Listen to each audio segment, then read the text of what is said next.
नमस्कार। उम्मीद है आप लोग स्वस्थ और आनंद होंगे। भारतीय संविधान में चेक और बैलेंस सिस्टम किस तरीके से बढ़िया काम करता है, इसका एक नायाब उदाहरण आज फिर सामने आया। हालांकि पिछले बहुत दिनों से उस चेक और बैलेंस सिस्टम को ख़त्म करने का ही काम हो रहा है, लेकिन बहरहाल चूँकि सिस्टम इतना मजबूत है कि तमाम प्रहार झेलने के बावजूद अभी तक वो चल रहा है, ये अच्छी बात है। और उन लोगों को साधुवाद है जिन्होंने भारतीय लोकतंत्र में चेक एंड बैलेंस सिस्टम का प्रादुर्भाव कराया। बात हो रही है आज, पहले नक्शल में समझ लीजिए, हालांकि सब लोग जान ही चुके, लेकिन फिर भी बात चल रही है इसलिए किस्सा बताना तो जरूरी है। 2020 में दिल्ली में दंगे हुए और वो सभी उसके लोगों को उसकी याद होगी। और उस समय दंगे में उस समय गृह मंत्री अमित शाह हुआ करते थे और भीषण दंगे थे, उससे बहुत प्रभावित हुए लोग। उस समय डोनाल्ड ट्रंप भी आए थे, उनके जो ट्रंप साहब जो अब फिलहाल गिरफ्तारी का दंड झेल रहे हैं और जिनके स्वागत में आप लोगों को सबको याद होगा कि मोदी जी ने भी कहा था कि अब की बार ट्रंप सरकार ही, वही ट्रंप साहब आए हुए थे दिल्ली में, जिनके स्वागत में दिल्ली पलक पावड़े बिछाए हुए थे। उसी समय दिल्ली में दंगे हुए और जैसा कि आज मतलब उस लंबे समय से चलन है कि किसी ने उस दंगे के बारे में नहीं छापा। दक्षिण भारत के दो न्यूज चैनल थे, मीडिया वन और एशियानेट न्यूज। मीडिया वन और एशियानेट न्यूज, इन लोगों ने उसकी रिपोर्टिंग की और दंगों के लिए सरकार को जिम्मेदार ठहराया, खासतौर से गृह मंत्री अमित शाह को। ये सारी बातें हुई। अब जाहिर सी बात है, ऐसे में सरकार का नाराज होना स्वाभाविक था, उसमें भी अमित शाह जैसे गृह मंत्री साहब का नाराज होना स्वाभाविक था। तो उन्होंने, मैं किसी को नक्शल बता रहा हूँ, उन्होंने संचार मंत्री अनुराग ठाकुर से, जो उनके खास चैनलों में से एक है, कहा कि इन चैनलों से निपट लो। तो उसमें मीडिया वन का लाइसेंस रद्द कर दिया गया और कहा गया कि ये राष्ट्रहित में इस चैनल को नहीं चलने देना चाहिए, ये राष्ट्रीय सुरक्षा में चूक पैदा कर रहा है।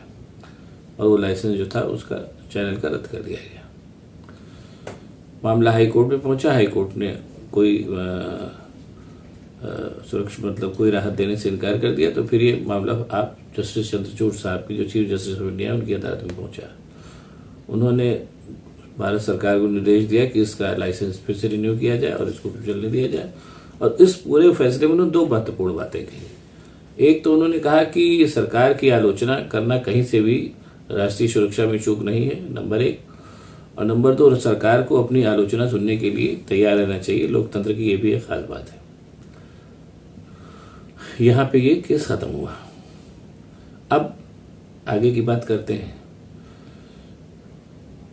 लोकतंत्र की जो व्यवस्था की गई है उसमें, जैसा मैंने बोला कि चेक एंड बैलेंस सिस्टम है, तो इसीलिए उसमें मैं पहले भी कहा है, बता भी चुका हूं, ये सब कि न्यायपालिका, कार्यपालिका और व्यवस्थापिका, ये तीन सिस्टम उसमें अलग अलग बनाए गए हैं। उसके पीछे कारण ये है कि विधायिका कानून बनाए और कार्यपालिका उसको लागू कराए, और न्यायपालिका काम यह है कि जो कानून में जो कुछ कमियां हों उनके ऊपर न्यायपालिका अपना फैसला करे। और उसके ये तो एक मोटा मोटा चेक एंड बैलेंस है। उसके अलावा जो गवर्नेंस के दौरान भी तमाम चेक एंड बैलेंस का प्रावधान किया गया है। आमतौर पर सरकारें जो थोड़ी तानाशाही प्रवृत्ति की होती हैं, इस चेक एंड बैलेंस सिस्टम से ही खिलवाड़ करने की कोशिश करके अपना मतलब साधने की कोशिश करती हैं, जैसा इस केस में हुआ, मीडिया वन न्यूज चैनल के केस में हुआ।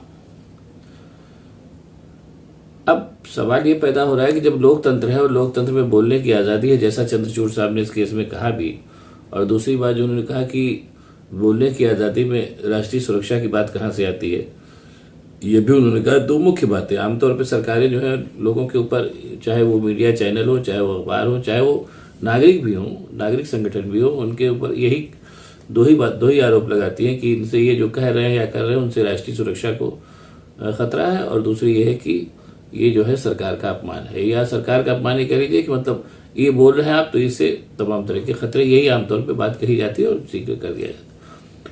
सरकार के होने पर जो भय का वातावरण क्रिएट किया जाता है उसमें ज्यादातर लोग सकम कर जाते हैं, आगे नहीं बढ़ते। लेकिन बहरहाल ये मीडिया वन न्यूज चैनल ऐसा था कि वो आगे बढ़ा और सुप्रीम कोर्ट से आज उसको जाके न्याय में मिला।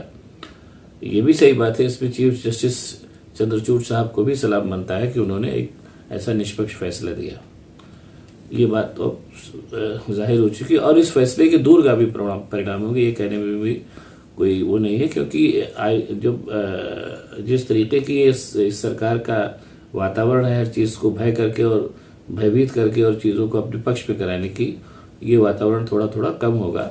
ये भी सच बात है। इस फैसले का एक दूरगामी परिणाम ये भी होगा। अब यहाँ पर मैं ऐसे एक मिलते जुलते फैसले के बारे में आपको और बताऊं, आपको सुनकर के मजा आएगा, अच्छा भी लगेगा, कि ऐसा नहीं है कि ये कोई आज की ही बात है। पिछली जब अटल बिहारी साहब वाजपेयी साहब की भी सरकार थी तब भी इससे ही एक मिलता जुलता फैसला आया था। लेकिन ये कि वो फैसला प्रेस काउंसिल ऑफ इंडिया के जस्टिस सावंत साहब थे, उनके अध्यक्ष थे, उन्होंने दिया था। इसका भी मैं, चूंकि ये इससे मिलता जुलता है तो मैंने सोचा इसका भी जिक्र कर दिया जाए। कारगिल की लड़ाई हुई थी, आप लोगों को याद होगा, अटल बिहारी वाजपेयी जी के ज़माने में, और एक अंग्रेजी पत्रिका अब तब भी निकलती थी, अब भी निकलती है, आउटलुक। तो आउटलुक ने उसमें एक आर्टिकल छापा था कि सेना की और कमी की वजह से, मतलब सेना की जो खास तौर से इंटेलिजेंस की यूनिट थी, जो भी कह लीजिए, पूरा तो उन्होंने छापा था कि उसकी चलते ये इस कारगिल की लड़ाई को टाला जा सकता था अगर केवल मुठभेड़ में बदल के वो लड़ाई जीती जा सकती थी। सेना की कतिपय कमियों से इसको लड़ाई में कन्वर्ट हुई और भारतीय पक्ष को ज्यादा जान माल की हानि हुई। ऐसी रिपोर्ट आउटलुक में छपी, अंग्रेजी वाले आउटलुक में। हिंदी वाले में तो खैर उसका कोई मतलब ही नहीं है। उसको लेकर के फिर मुकदमा चला और तब लोग थोड़ा सा नियम कानून को मानते थे, अब तो खैर कोई बात ही नहीं, जिसके जो मन में आया करे। तो फिर वो लोग जो इसका मुकदमा जो था वो सीधे सीधे प्रेस काउंसिल ऑफ इंडिया में चला, और उसका चूंकि मैगजीन का मामला था, प्रेस काउंसिल ऑफ इंडिया उसकी नियामक अथॉरिटी तो उन्हीं की अदालत, उस समय अदालत में चला। उस समय ये जो प्रेस काउंसिल ऑफ इंडिया के जैसा अध्यक्ष थे, जैसा मैंने बताया, कोई मिस्टर जस्टिस सावंत साहब थे, वो भी सुप्रीम कोर्ट के रिटायर्ड जज थे। तो उन्होंने एक बहुत बड़ा महत्वपूर्ण फैसला दिया, और फैसले में तो बहुत सिताराएं थी, उसका कोई मतलब नहीं। मेन चीज मैं बताऊंगा, उसमें भी यही बात कही गई थी कि साहब आउटलुक पत्रिका ने ये अपनी इस रिपोर्ट को छाप करके और न केवल मतलब शासन का और सेना का अपमान किया, बल्कि राष्ट्रीय सुरक्षा से भी खिलवाड़ किया गया। तो एक बड़ी लंबी चौड़ी टिप्पणी जस्टिस सावंत साहब ने थी, लेकिन उस टिप्पणी का एक मुख्य हिस्सा ये था, उन्होंने कहा था कि राष्ट्रीय सुरक्षा अमूमन, राष्ट्रीय सुरक्षा का इस मामले में कहीं कोई उसके साथ खिलवाड़ नहीं किया गया है, और अमूमन उन्होंने कहा कि राष्ट्रीय सुरक्षा की आड़ में जिन हितों को छिपाया जाता है वो दरअसल राष्ट्रीय सुरक्षा के हित नहीं होते, वो किन्हीं व्यक्ति या व्यक्ति समूहों के हित होते हैं जिनको राष्ट्रीय सुरक्षा की आड़ में छुपाया जाता है। ऐसा जस्टिस सावंत ने उस समय कहा था। मेरा ख्याल है ये मुकदमा 2000 के आसपास चला था। प्रेस काउंसिल ऑफ इंडिया में आप पुरानी उसकी चीजें निकाल के देख भी सकते हैं, अगर आप चाहेंगे आपको मिल जाएगा मुकदमा। तो ये था, तो वह उसी चीज में जो तरह उसी बता के फिर आगे आऊंगा कि जो तरह तरह की भारी भरकम चीजें कही जाती है, राष्ट्रीय सुरक्षा और क्या नाम है, जनहित, ये सब चीजें जो हैं, इसमें कोई फैक्ट नहीं है। कि ये फैक्ट है कि ये राष्ट्रीय सुरक्षा, जनहित वगैरह की बातें दरअसल कुछ लोगों के हित को सुरक्षित करने के लिए कही जाती हैं, जैसा इस मामले में भी स्पष्ट है। सीधे सीधे तत्कालीन गृह मंत्री अमित शाह पे वार कर दिया था, और ये सही बात भी, अगर दंगा हो रहा है तो गृह मंत्री उस समय क्या कर रहा है? ये तो कोई भी बात लोकतंत्र में कही जाएगी, न केवल लोकतंत्र बल्कि सामान्य सी भी बात है कि जब कोई घटना होती है तो उस घटना के लिए जिम्मेदार तो उस विभाग का अध्यक्ष ही माना जाता है ना। तो अगर इतना बड़ा दंगा हो गया और भी दिल्ली में ऐन नाक के नीचे, तो उस समय जाहिर सी बात है गृह मंत्री तो कहीं ना कहीं से तो उसके लिए जिम्मेदार ही है। यही बात तो लिखी गई थी। लेकिन अब जाहिर सी बात है अपनी आलोचना भाजपा के लोगों को पसंद नहीं है, तो गृह मंत्री ने अपने चेलों को लगाया, अनुराग ठाकुर लाइसेंस ही कैंसिल कर दिया। बहरहाल वो भी लड़ा और आखिरकार उसको न्याय मिला। तो इसलिए लेकिन ये इसमें भी एक सबसे बड़ी बात है, ये बात कह के मैं खत्म करूंगा, कि इस न्याय को मिलने का कारण एक सबसे बड़ा ये भी था कि सुप्रीम कोर्ट में एक ऐसे चीफ जस्टिस बैठे हुए हैं जो न केवल काबिल कानूनविद हैं बल्कि एक ही निडर आदमी भी हैं। इसलिए मैं उनको सलाम करके फिर इस अभी फिलहाल का वीडियो ख़त्म करता हूँ।